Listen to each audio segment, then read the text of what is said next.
Good afternoon, everybody. Jilly here to do another, well, I'm going to call this my candy pour because it's with colours that remind me of candy, lollies. It's sort of all in the mauvey pinks. So these are the colours that I've pre-mixed up about 24 hours ago. That I'm going to be putting on this canvas, which is a 18 by 24 inch or 45 by 61 centimetre canvas. Now I've taped my back of my canvas, which I like to do because when you finish, and you can even leave it on until you give your gloss coating if that's what you want to do, and it leaves the back nice and clean. I've got my jumbo push pins that I get from an Officeworks, I think it's called, like an Officeworks store here in Australia, in Queensland. So I'm just gonna mark because it's a little bit bigger, just so I don't keep taking the canvas out of the frame. Try and do my best, and that's that's about all I can offer at the moment. So this is my candy pour, I will call it. I've used these particular paints. These particular paints were all global paints, that because I've still got quite a lot of my global paints left. So these are global, but as I've told you before in previous videos, I'm kind of slightly trying to use up all my global paints, and I'll be going more to the Mont. I mean, I won't say that I won't use other paints because I certainly will, but for the bulk paints, the Marts are proving beautiful. So yeah, that's what these are. I had they were like all special order colours from Global when I had them. So they're probably all colours that you can modify, or what should I say, custom, to make your own, but I'll go into that in another video. My pouring medium and my supply in Australia will be, there's a little V at the bottom of my video. If you click on that, people that don't, it has a drop down box, and that's where I'll put all my information there. So I do have a lot of people contacting me and asking me all the same information as what's down there because they haven't looked in that drop down box. So if you could just make an effort to have a little look, if there's any questions you want answering, just check that it's not there first. I do like to try and get some kind of response back to people, but it's just impossible, everybody, so I'm sorry about that, but I really do love hearing from you all. So today I'm going to do the swipe. I was going to use my Swifty swipe, but I'm not, I don't think. As you know, I can start off one way and end another, so I won't never say never. So I will just layer my colours separately. So I get so many questions saying, how come your paints don't go to mud, or you mixed, you know, red and yellow, and you've mixed this and this, and they haven't turned to mud or whatever. Well, this is the best way I find, better than a dirty cut pour or anything where you've got more opportunity of your paints mixing and going muddy. If you layer your colours separately on your canvas and then you swipe over them, tilt and swipe, you've got so much less opportunity for the paints to go muddy. So yeah, that's definitely what I've found to be true. So that's through experience, not just I just find that doing flip cut pours, I mean, it's a nice method to do, but I just find that I get better results doing this particular technique, my own spin on things. So, and that's what I try to do, is my own spin on things. and use the colours that come to my head. So as you would know, if you get more experienced at the paint acrylic, you will actually gain more understanding of the techniques that work best for you in particular. So okay, that was the purple. Then I just laid down I think it's called Haze, that's it. Now this one's called Stormy, and these were global paints that I only believe you can get in Australia. I think they cost quite a lot for the USA to order them to go back over there. So, but like I said, they're not anything that you couldn't customize yourself. Even Google, Mr. Google, or it must be Mrs. Google actually, because she knows everything. It's got to be Mrs. Google, that's what I reckon. So I'm loving that little tool in my later year in life to find out all answers to things instead of keep asking questions. I just Mrs. Google it because she knows everything. What was the sign I did see in the I don't need Google, I just ask my wife. So that was a pretty true one, I suppose. So the next colour is Horizon. It's like a candy pink. Now look, the consistency is kind of, it leaves a bit of a trace when you do this. But my pouring medium, like I said, that I've made for to make these paints up will be in the drop down box.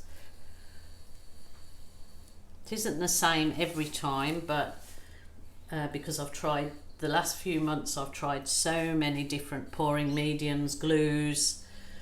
I just wanted to find pouring medium that worked really well and didn't break the bank for people that, this costs a lot of money to do this kind of art when you're using this amount of paint. So try to do things that are more cost effective for people to follow, because I absolutely realise that some people are struggling, they want to do these art pursuits, but you just haven't got the money, and it's certainly I absolutely understand that. So I do try to find the cost-effective way of making up materials for these particular pours that are reasonable cost.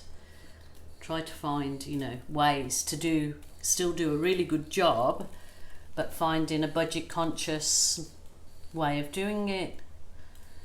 So okay, obviously you see that I'm tilting, and I'm just tilting to cover the edges of the canvas up, but because I've got loads of paint on here. But if you don't get the very corners, don't worry, because as you can see there's enough paint that's dropped onto the bottom that you can pick up and do your corners with. So it's just tilting, and then keep recentering your canvas so you don't end up with it all down at one end. Just once you've done your tilt, just bring it back so you're okay. That really does look like a big candy. Okay, I'm just gonna use the paint and finger pop these edges. I'm not worried about, see, I've got enough paint. It's absolutely fine to use your fingers. It won't make any difference with this kind of pour to finish off your edges with your fingers. Okay, the only thing is you need to go wash your hands, sorry. And I'm lucky that I've got a sink in my art room, so lucky for me. Okay, we're just, that is really candy, isn't it? Okie doke, right, I am going to put some cool blue in there, which is the darker blue. This does seem a little bit runny, but I'll just go with it.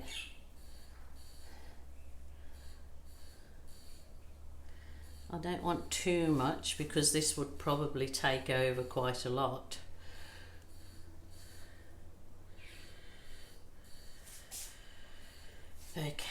that's enough. I will put just a little bit of white over.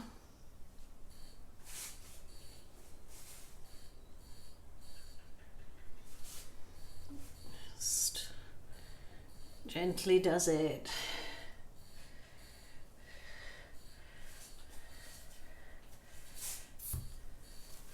Okay, now I was going to swipe in a deep navy, which I still might do, but believe it or not, I want to add, or I might try one side. I'm going to swipe with this burnt umber, and the other side I'll swipe with the navy.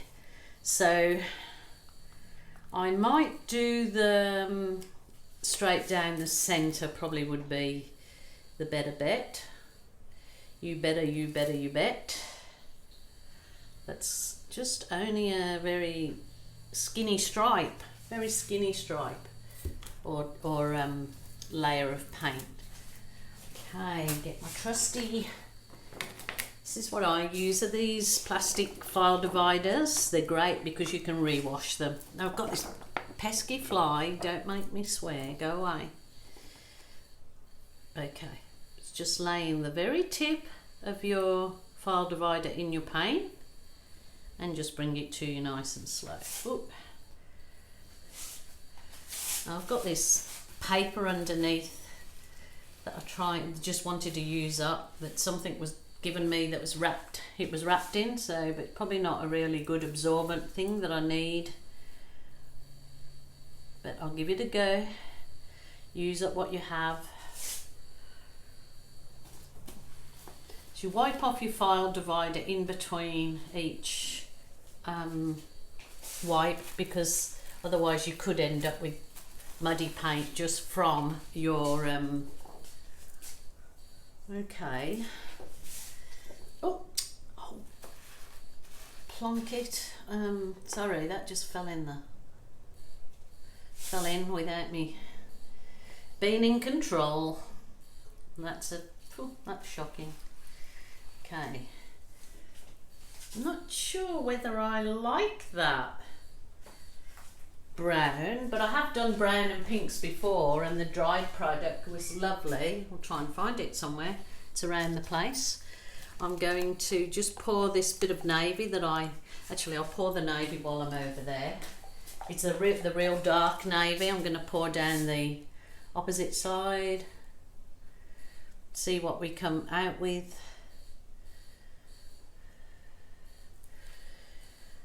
Okie doke. You basically should not see much of the brown in it, I wouldn't think. I've got a painting here that I absolutely loved, and then overnight I must have left a window open, and the window blew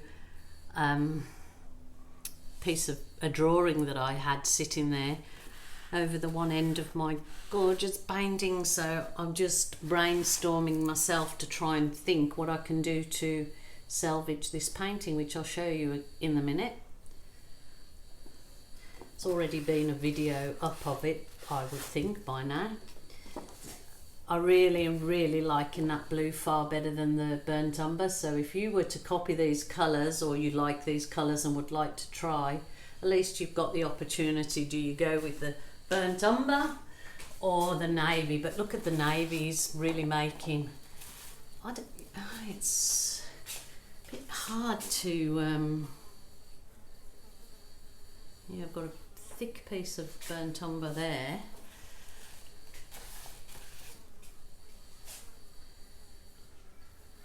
Look at this, coming up like planets. If somebody asked me would I leave a painting just like that without going any further, and I have left one painting because I really loved it, because I was trying to do a reflection and it looked like a reflection and it was great. So the answer is, of course, you can leave a painting at any time you see fit. Just because I don't, and I carry on to show you further information in it, then doesn't mean to say if you were trying to achieve that you could, you just do it to what you think. You don't have to, you do it to the step that you believe is acceptable for you. I'm not going to be your teacher and mark your work because it's all personal. So I'm going to get my butane torch. I'm going to see what I can bring up in this burnt umber. Try and find the painting that I did with the whole of the burnt umber and pinks, because I know I've got a video on it, but I'm actually can tell that I really love that dark navy more so.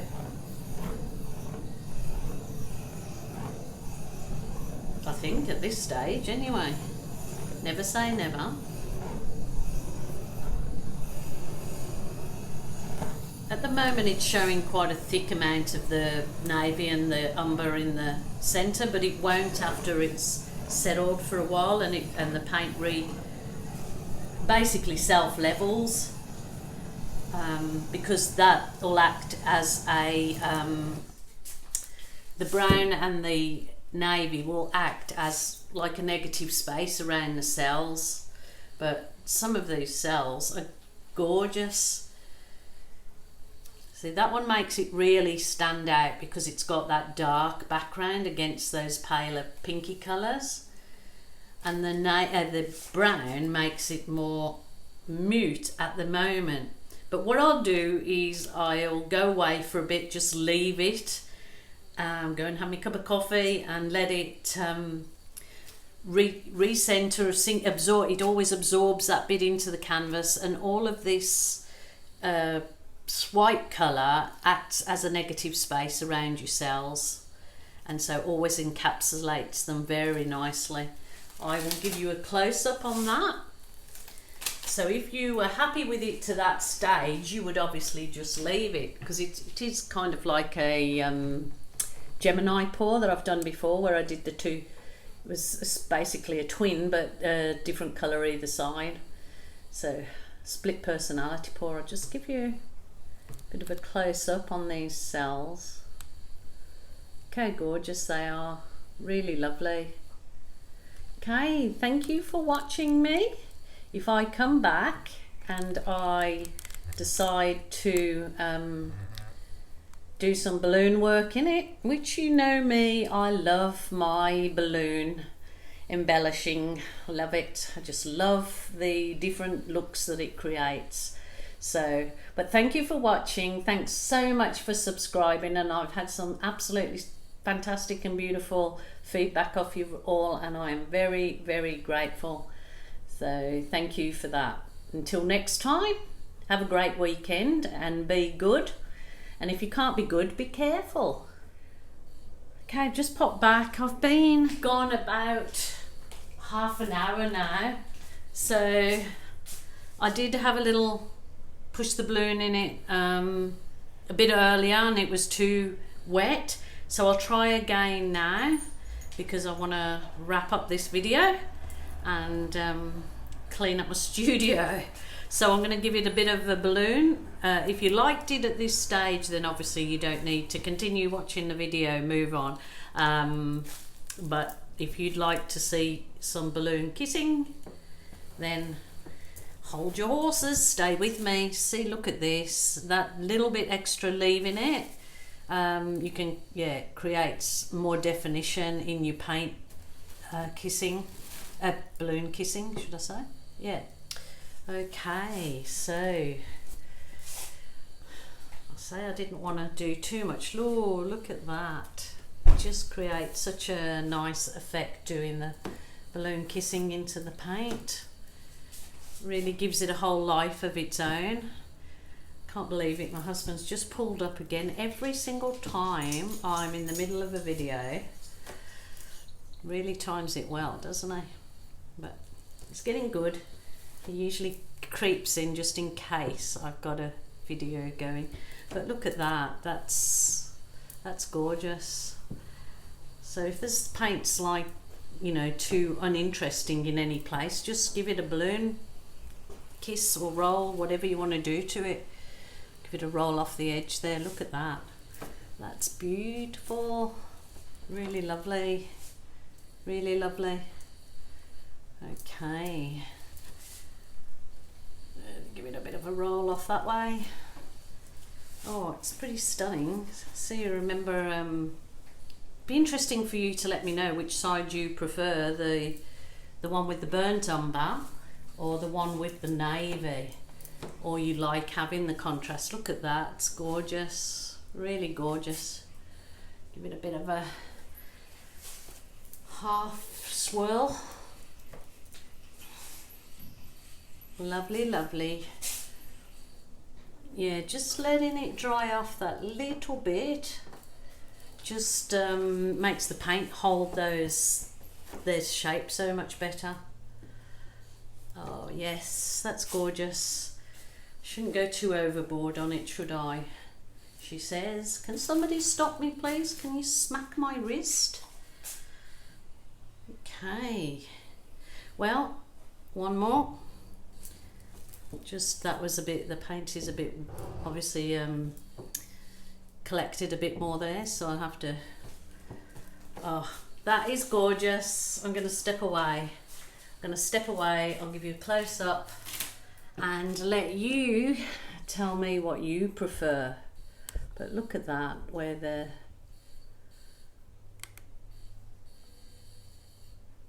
it's pretty stunning. Oh, that's very nice. That brown that's a bit thicker in the centre, that'll actually stretch out around the cells to give them a nice outline. I'm really happy with that. Really happy with that. So hope you enjoyed watching, and give it a go even if you copy these same colours. Love to see it. So thank you for joining me again. Thank you. Please watch out for the next exciting video. Okay, have a good weekend everybody.